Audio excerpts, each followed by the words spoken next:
Assalamualaikum warahmatullahi wabarakatuh. Kami dari kelompok 8 akan mempresentasikan hasil makalah kami yang berjudul Tata Cara Berperkara pada Badan Peradilan Agama dan atau Mahkamah Syariah.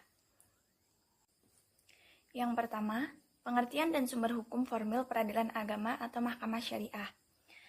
Pengertian peradilan agama adalah peradilan bagi orang-orang yang beragama Islam. Seperti halnya peradilan yang lain di Indonesia, pengadilan agama juga memiliki asas sederhana, cepat, dan biaya ringan. Hal ini telah diatur di dalam Pasal 57 Ayat 3 Undang-Undang Nomor 7 Tahun 1989 tentang Peradilan Agama. Sedangkan Mahkamah Syariah adalah salah satu pengadilan khusus yang berdasarkan syariat Islam di Provinsi Aceh sebagai pengembangan dari peradilan agama. Selanjutnya, sumber hukum formil di Indonesia terdiri dari hukum perundang-undangan, hukum kebiasaan, hukum jurisprudensi, hukum agama, dan hukum adat yang dinyatakan sebagai hukum positif. Keberadaan hukum formil tidak dapat dipungkiri bahwa tujuan utama diajukannya suatu perkara di pengadilan adalah tegaknya hukum material. Semua komponen yang terlibat dalam penegakan hukum material tersebut harus tunduk pada ketentuan hukum acara atau formil. Hukum acara sebetulnya mengabdi kepada hukum material. Kedudukan hukum acara pada dasarnya juga mengutamakan kebenaran formal. Namun tidak berarti hukum acara mengesampingkan hukum material. Dalam hukum acara peradilan Islam atas dasar hadis Rasulullah SAW menerangkan bahwa Allah memerintahkan untuk menyelesaikan perkara menurut zahirnya. Kata zahir bukanlah berarti kebenaran formal menurut istilah hukum acara perdata umum. Akan tetapi, maksudnya adalah kebenaran hakikat secara formal atau kebenaran material menurut kemampuan manusia. Hukum acara peradilan agama, khususnya hukum formil, menjadi konkret sesuai dengan isi undang-undang pada pasal 54 yang berbunyi hukum acara yang berlaku pada peradilan dalam lingkungan peradilan agama adalah hukum acara perdata yang berlaku dalam lingkungan peradilan umum kecuali yang telah diatur dalam undang-undang ini. Sejak berlakunya Undang-Undang 50 tahun 2009 atas perubahan kedua Undang-Undang Nomor 7 tahun 1989 tentang peradilan agama menerangkan bahwa hukum acara yang diberlakukan adalah hukum acara perdata yang berlaku pada peradilan umum, kecuali yang diatur secara khusus dalam undang-undang lain. Hukum acara yang berlaku di peradilan umum adalah HIR dan RBG sebagaimana Surat Edaran Mahkamah Agung Republik Indonesia Nomor 19 tahun 1965 dan kemudian dipertegas lagi dengan Surat Edaran Mahkamah Agung Republik Indonesia Nomor 3 tahun 1965. Di sini saya akan menjelaskan tentang bentuk, isi, dan kelengkapan gugatan atau permohonan. Untuk bentuk gugatan sendiri ada dua macam, yaitu gugatan tertulis dan gugatan lisan. Untuk gugatan tertulis sendiri adalah gugatan yang paling diutamakan di suatu pengadilan karena gugatan ini diatur dalam pasal 118 ayat 1 HIR dan juga pasal 142 RBG. Untuk gugatan lisan, bagi mereka yang buta huruf dibuka kemungkinan untuk mengajukan gugatan secara lisan kepada ketua pengadilan. Kemudian akan diadili secara hukum. Gugatan lisan diatur dalam pasal 120 HIR atau pasal 144 RBG.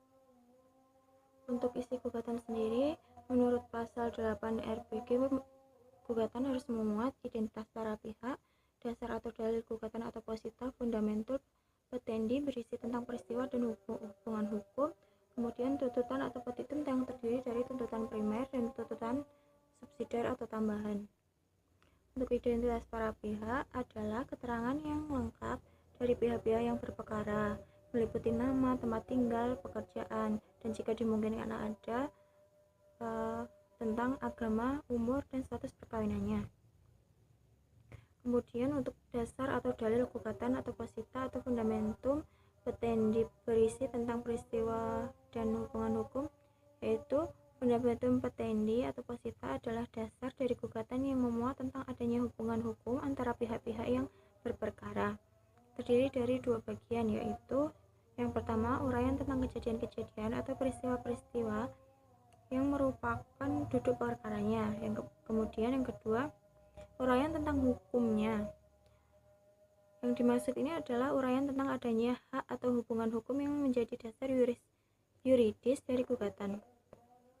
Kemudian tututan atau petitum yang terdiri dari tuntutan primer dan tuntutan sekunder adalah petitum adalah yang dimohon atau yang dituntut oleh pihak penggugat supaya diputuskan pengadilan. Jadi petitum ini akan mendapat jawaban dalam diktum atau amar putusan pengadilan. Karena itu penggugat harus merumuskan petitum tersebut dengan jelas dan tegas. Kalau tidak bisa menyebabkan gugatan tidak diterima.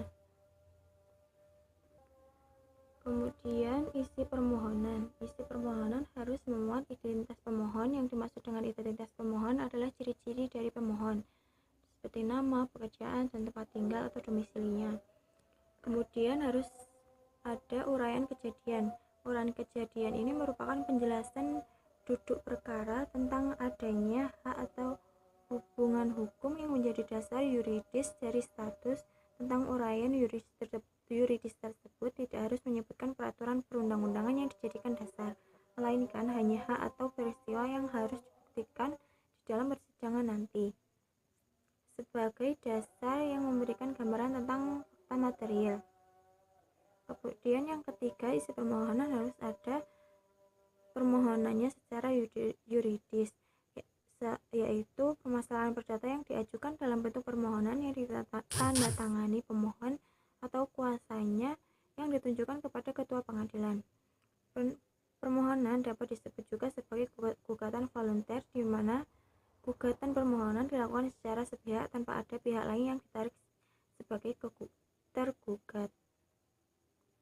Kemudian untuk kelengkapan gugatan atau permohonan, kelengkapan gugatan atau permohonan harus sama-sama lengkap dan tidak ada satu komponenmu yang terselip atau tidak lengkap, agar dapat maju ke tingkat selanjutnya dan tidak mengulur-ngulur waktu. Contoh sederhana dari gugatan ialah gugatan wan prestasi atas kelalaian seseorang dalam memenuhi kewajibannya. Dalam gugatan dan juga gugatan ganti rugi yang dialami seseorang atas perbuatan melawan hukum yang dilakukan pihak lain. Sedangkan untuk contoh dari permohonan adalah permohonan pengakuan anak kepada pengadilan, permohonan penetapan waris, dan juga permohonan untuk uraian kejadian. Uraian kejadian ini merupakan penjelasan duduk perkara tentang adanya hak atau hubungan hukum yang menjadi dasar yuridis dari status. Tentang uraian yuridis tersebut tidak harus menyebutkan peraturan perundang-undangan yang dijadikan dasar, melainkan hanya hak atau peristiwa yang harus dibuktikan di dalam persidangan nanti, sebagai dasar yang memberikan gambaran tentang fakta material. Kemudian yang ketiga, isi permohonan harus ada permohonannya secara yuridis, yaitu permasalahan perdata yang diajukan dalam bentuk permohonan yang ditandatangani pemohon atau kuasanya yang ditunjukkan kepada ketua pengadilan. Permohonan dapat disebut juga sebagai gugatan volunter, di mana gugatan permohonan dilakukan secara sepihak tanpa ada pihak lain yang ditarik sebagai tergugat. Kemudian untuk kelengkapan gugatan atau permohonan, kelengkapan gugatan atau permohonan harus sama-sama lengkap dan tidak ada satu komponenmu yang terselip atau tidak lengkap, agar dapat maju ke tingkat selanjutnya dan tidak mengulur-ngulur waktu. Contoh sederhana dari gugatan ialah gugatan wan prestasi atas kelalaian seseorang dalam memenuhi kewajibannya. Dalam gugatan dan juga gugatan ganti rugi yang dialami seseorang atas perbuatan melawan hukum yang dilakukan pihak lain. Sedangkan untuk contoh dari permohonan adalah permohonan pengakuan anak kepada pengadilan, permohonan penetapan waris, dan juga permohonan untuk Yang selanjutnya yaitu mengenai proses penerimaan, pemeriksaan, dan penyelesaian perkara di peradilan agama dan mahkamah syariah. Yang pertama mengenai proses penerimaan perkara ini melalui beberapa tahap. Tahap yang pertama itu tahap pengajuan perkara, di mana penggugat atau pemohon mengajukan gugatan atau permohonannya ke pengadilan agama dalam bentuk lisan atau tertulis melalui kuasa hukumnya. Kemudian yang kedua tahap pembayaran pajak biaya perkara. Yang ketiga tahap pendaftaran perkara. Yang keempat tahap penetapan majelis hakim untuk menyelesaikan perkara. Kemudian yang selanjutnya tahap penunjukan panitera sidang. Kemudian tahap penetapan hari sidang dan tahap pemanggilan para pihak. Kemudian mengenai proses pemeriksaan dan penyelesaian perkara ini juga melalui beberapa tahap. Yang pertama itu ada sidang pertama. Kemudian yang kedua itu ada tahapan upaya perdamaian antara kedua belah pihak. Nah, dalam upaya perdamaian ini yang termasuk juga dalam bagian sidang pertama ini ada beberapa istilah. Yang pertama itu ada penundaan, kemudian yang kedua itu ada hak ingkar. Hak ingkar itu jadi hakim yang mengadili itu tidak boleh ada hubungan kekerabatan atau hubungan keluarga dengan yang diadili, pihak yang diadili. Kemudian satu lagi itu ada istilah perubahan dan pencabutan gugatan. Kemudian tahap yang selanjutnya setelah sidang pertama itu ada jawaban tergugat atau termohon. Kemudian yang selanjutnya itu ada tahapan replik. Replik itu adalah tangkisan atas jawaban dari penggugat atau pemohon. Kemudian tahap setelah replik itu ada tahapan duplik, yaitu tangkisan atau replik tangkisan atas replik dari tergugat atau termohon. Kemudian tahap pembuktian, tahap kesimpulan, tahap musyawarah hakim, dan yang terakhir itu ada tahap putusan atau penetapan dari majelis hakim. Kira-kira seperti ini mengenai skema berperkara di peradilan agama atau mahkamah syariah. Sekian presentasi dari kelompok 8, kurang lebihnya mohon maaf. Wassalamualaikum warahmatullahi wabarakatuh.